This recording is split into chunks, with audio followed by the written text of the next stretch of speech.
तो वहीं director land records doctor Yashpal से हरियाणा न्यूज ने खास बातचीत की। इस दौरान उन्होंने ई रजिस्ट्री प्रक्रिया को लेकर जानकारी साझा की। क्या कुछ कहा, आइए आपको सुनाते हैं। साथ director land records doctor Yashpal sir मौजूद हैं, उनसे तमाम जानकारी लेते हैं। सर, सबसे पहले हरियाणा न्यूज पर आपका स्वागत है। कल से ई रजिस्ट्री जो शुरुआत होने वाली है, उसको लेकर क्या कुछ जानकारी सर? हरियाणा ने काफी लंबे समय से लोगों को सुविधा देने के लिए एक ये प्रयास किया था और अभी माननीय मुख्यमंत्री जी ने लगभग 7-8 महीने पहले ये विभाग को मैंडेट दिया था कि जो रजिस्ट्रेशन का कार्य है उसको और बेहतर किया जाए, उसको फर्दर इम्प्रूव किया जाए।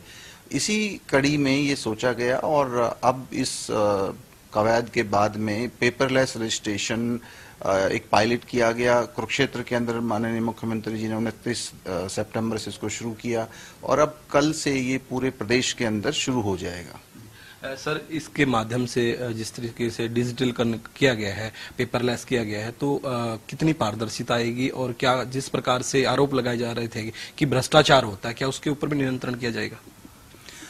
नई टेक्नोलॉजी के माध्यम से आप चीजों को और बेहतर कर सकते हो, ट्रांसपेरेंट कर सकते हो।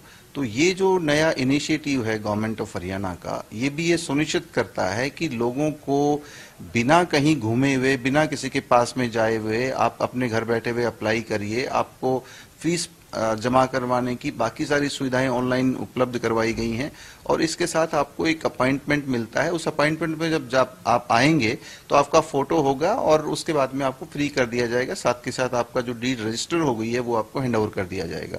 तो ये काफी सरल हो गया है, सुविधाजनक हो गया है और किसी व्यक्ति को कहीं जाने की जरूरत नहीं है। कैंसिलेशन का भी अब डर नहीं होता है क्योंकि आप डॉक्यूमेंट पहले चेक करवाने के बाद उस दिन वहां पर जाते हो, तो उनके लिए काफी सुविधा इससे होगी। जी सर, जिस प्रकार से रिश्वतखोरी का जो नारा दिया जाता था, उसके ऊपर भी लगाम लगेगी सर इससे?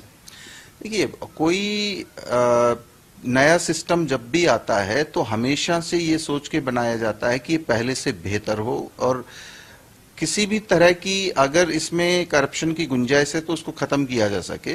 तो ये कहीं ज्यादा सुगम है लोगों के लिए और उसके अलावा इसमें कहीं पर भी एक गुंजाइश नहीं छोड़ी गई है कि आपको किसी की मदद लेने की भी जरूरत पड़े। अगर आप खुद भी इसको करना चाहते हैं तो घर पर बैठ कर इसको कर सकते हैं। सर, जिन लोगों ने पहले से स्टाम्प पेपर्स खरीद रखे हैं, उनके कब तक वैलिड हैं और नए स्टाम्प पेपर हैं, उनका क्या कुछ रूपरेखा रहने वाली है? जिन लोगों ने स्टाम्प पेपर्स पहले खरीद रखे हैं उन लोगों को मौका दिया गया है कि 1 नवंबर से ये सिस्टम शुरू होने के बाद में उनके पास में दोनों ऑप्शंस होंगे। अगर उन्होंने पहले परचेज किए हैं तो उनको इस्तेमाल कर सकते हैं और अगर नहीं किए हुए हैं तो ऑनलाइन परचेज कर सकते हैं। तो ये लोगों की सुविधा को ध्यान में रखकर कुछ समय के लिए ये सुविधा दी गई है। बहुत बहुत धन्यवाद सर। इस वक्त हमारे साथ डॉक्टर यशपाल थे, जिन्होंने तमाम जानकारी दी और उन्होंने साफ तौर पर कहा कि जो नई टेक्नोलॉजी आती है उससे कहीं ना कहीं फायदा होता है। वीडियो जर्नलिस्ट जसवीर के साथ प्रदीप शौकन, हरियाणा न्यूज, चंडीगढ़।